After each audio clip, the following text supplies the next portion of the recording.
Boa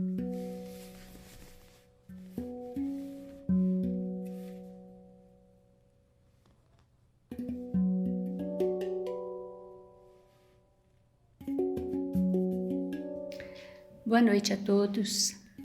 Sejam todos bem-vindos a mais um comentário do Evangelho desta noite. Rogamos a Deus, nosso Pai, que nos abençoe, que nos conceda lucidez para que nós possamos compreender, ter clareza quanto ao texto que vamos ler. O texto que eu escolhi hoje está no capítulo 1 do Evangelho, que fala sobre "Eu não vim destruir a lei". O item escolhido foi o item 9 da Era Nova. Eu não vou ler todo o texto, apenas um pedaço. Os mandamentos de Deus, dados por Moisés, trazem o germe da mais ampla moral cristã. Os comentários da Bíblia lhe limitavam o sentido porque, postos em prática em toda a sua pureza, ela não teria sido então compreendida. Mas nem por isso os 10 mandamentos de Deus deixaram de permanecer como frontispício brilhante, como o farol que deveria iluminar a humanidade no caminho que haveria de percorrer.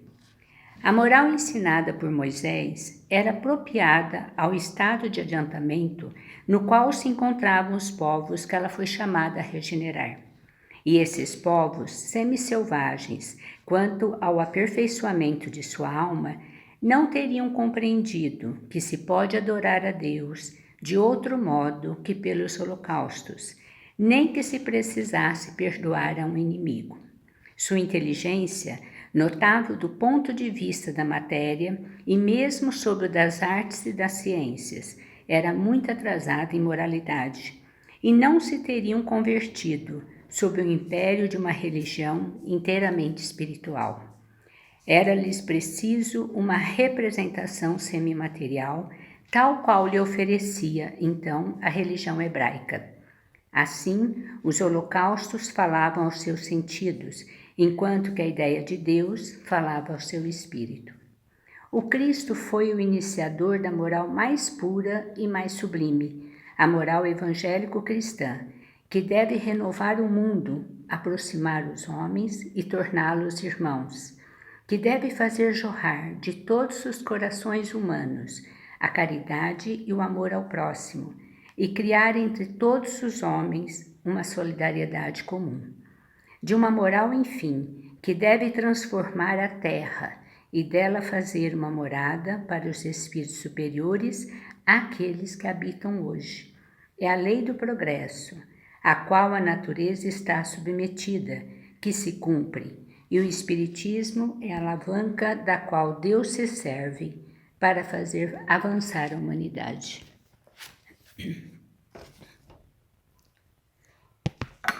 Então, nesse texto, que é ditado por Fénelon, ele nos lembra que Moisés foi quem revelou aos povos hebreus e a todos os povos pagãos daquela época a ideia do Deus único, e quem também trouxe os 10 mandamentos de Deus. Nos 10 mandamentos de Deus está todo o germe da moral cristã. E essa moral trazida por Moisés, ela era apropriada para aquele povo, já que era um povo ainda considerado como que semi-selvagem, um povo bastante atrasado enquanto à sua moralidade, embora ele já tivesse um certo desenvolvimento quanto à sua inteligência, eles se dedicavam às ciências e às artes, mas no tocante à moralidade ainda eles eram bastante atrasados. Então, eles não conseguiam adorar a Deus senão pelos sacrifícios. Eles acreditavam que precisavam ter algo assim palpável na conexão com a divindade. Então, que eles precisavam oferecer um sacrifício a fim de agradar a esse Deus. Então, eles utilizavam sacrifício de pessoas e animais. Com a vinda de Jesus, Jesus trouxe uma moral muito mais pura, a moral evangélico-cristã. E essa moral, ela tem como objetivo, ela visa a renovação de toda a terra. né?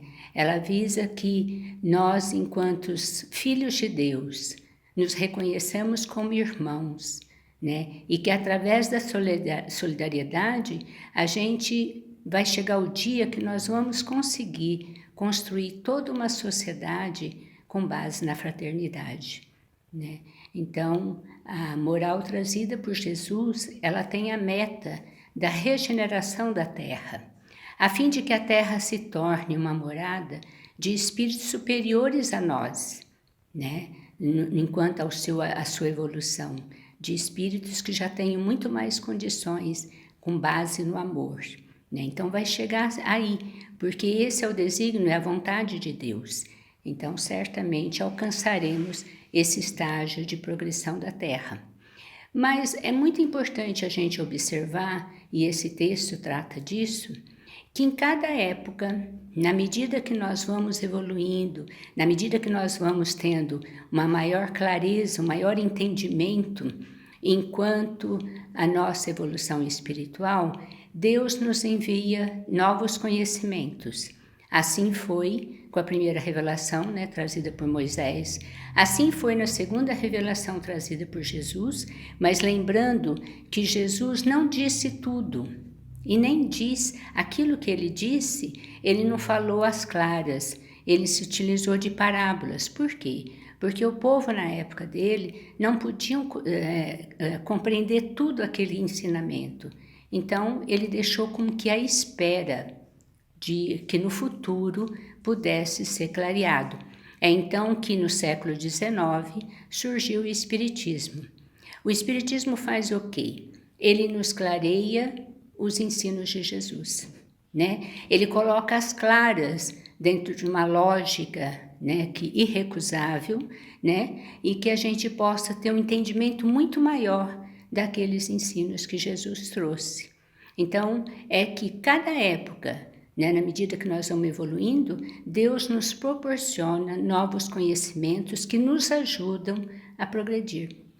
Então, isso ocorre hoje e a gente pode ver que as ideias espíritas, mesmo tendo outros nomes, sendo utilizados com outras palavras, o fundo delas é o conhecimento trazido pelos espíritos da codificação, né? E certamente, futuramente, novos conhecimentos irão chegar para nós, porque nós vamos dando os passos, né, numa compreensão maior. Nós vamos nos abrindo para o entendimento maior da vida, exigindo assim novos conhecimentos. Isso é muito bom da gente observar, né, dá uma esperança muito grande, porque a gente compreende que Deus jamais nos abandona nas nossas necessidades, né? Então, a essa necessidade que nós temos enquanto seres em evolução, Deus nos concede aquilo que nós precisamos. Então, Ele nos envia o conhecimento que nós precisamos para que a gente possa caminhar, né, buscando uma compreensão maior, que a gente possa evoluir com maior segurança, né? Então, que nós possamos agradecer a Deus por essa bênção que Ele nos concede e que sempre concedeu. A humanidade jamais ficou em abandono, né? Desde que o homem surgiu na Terra, ele vem sendo dotado de todos os recursos que necessitamos para a nossa evolução. Então, fiquem todos com Deus e até a próxima, e vamos nos preparar para o passe dessa noite. Boa noite a todos. Boa noite, amigos. Vamos começar mais um momento de prece. Convido vocês, então, para elevar o pensamento ao Pai Celestial. Vamos também acalmar o corpo, acalmar a mente, buscar acalmar o espírito, e assim a gente pode se conectar melhor com o nosso Pai Celestial. Vamos procurar também estar pensando no exercício da nossa fé, pensando num bem. Vamos começar agradecendo por esse momento de prece, e pela prece ser um recurso junto ao Pai Celestial, onde nos conecta diretamente com Ele.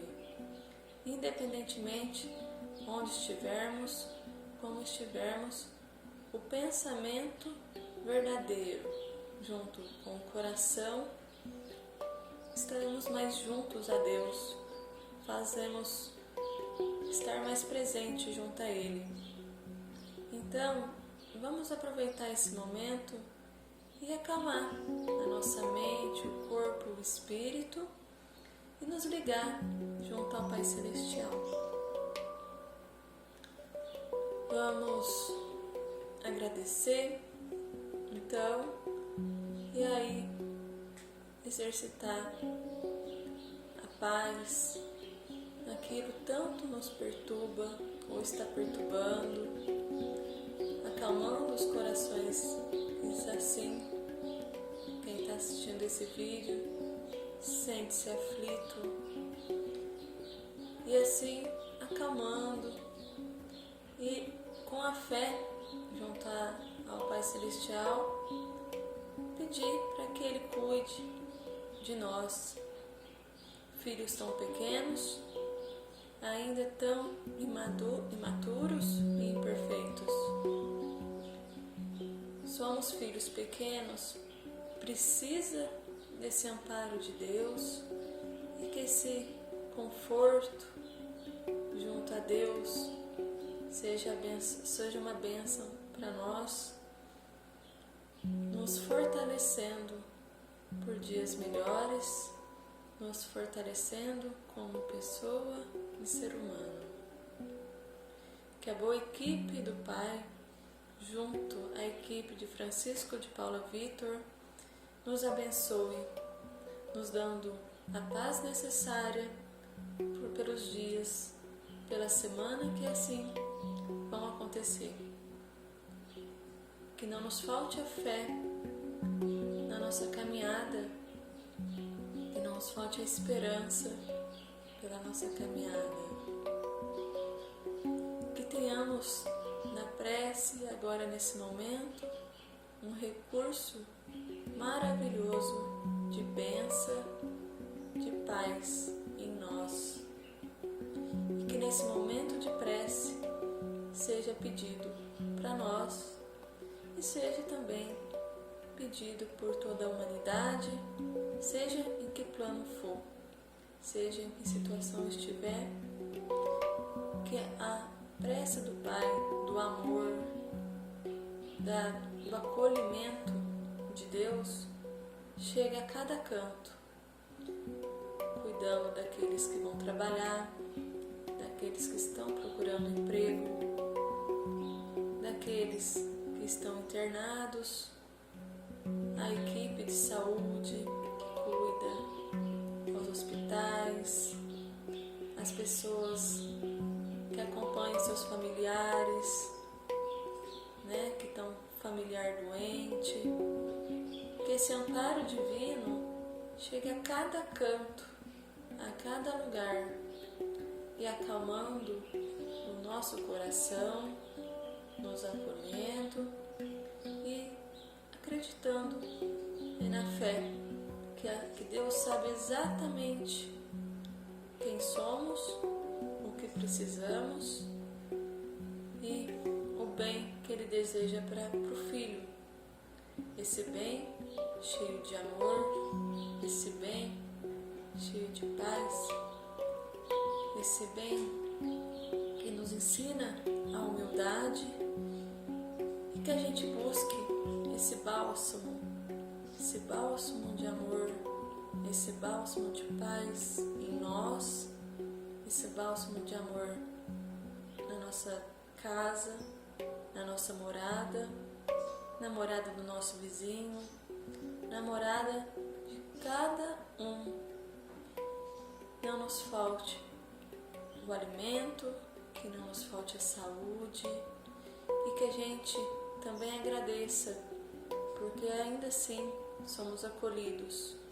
Independente como estamos, Deus ainda nos acolhe e nos ama.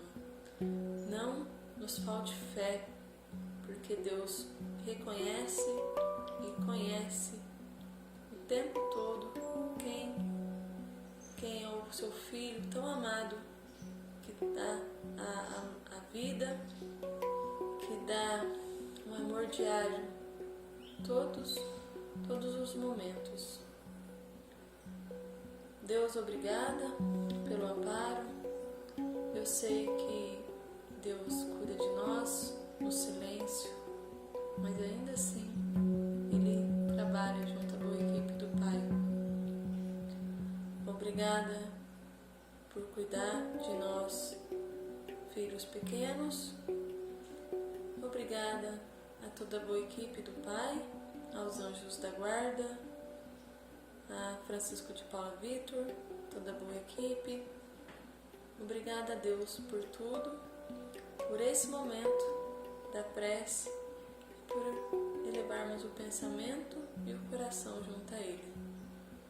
Que todos tenham uma excelente semana, que fique bem, e semana que vem teremos o próximo encontro, assim, elevando o pensamento ao Pai, de gratidão e de bem. Uma boa noite a todos e até mais.